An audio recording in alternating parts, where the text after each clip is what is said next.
প্রথম পর্বের ভোট শুরু হতে বাকি আর মাত্র 3টে দিন, আর তারই মধ্যে মুর্শিদাবাদের ফারাক্কায় এবার বোমা বিস্ফোরণের ঘটনা ঘটল। কংগ্রেস কর্মীর বাড়ির ছাদে বোমা বিস্ফোরণ, ভেঙে গেল কংগ্রেস কর্মীর বাড়ির ছাদের দেওয়াল।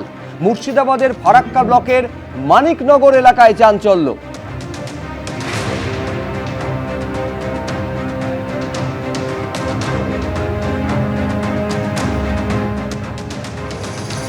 মাঝে আর মাত্র 2টো দিন, প্রথম পর্বের ভোট পর্ব শুরু হওয়ার আগে, কিন্তু তার মধ্যে এবার বিস্ফোরণের ঘটনা ঘটলো, যে ঘটনা মুর্শিদাবাদের ফারাক্কায় ঘটেছে। এবার কংগ্রেস কর্মীর বাড়ির ছাদে ফাটলো বোমা।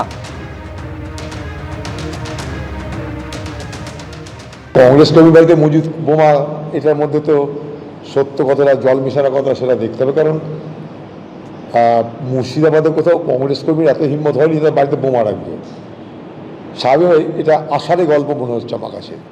কোথাও বোমা বিস্ফোরণ তো কোথাও বোমা উদ্ধার। কোচবিহারের নাটাবাড়িতে উদ্ধার হয়েছে বোমা। কৌশিক দাস নামে বিজেপি কর্মীর বাড়ির সামনে থেকে বোমা উদ্ধার হয়েছে।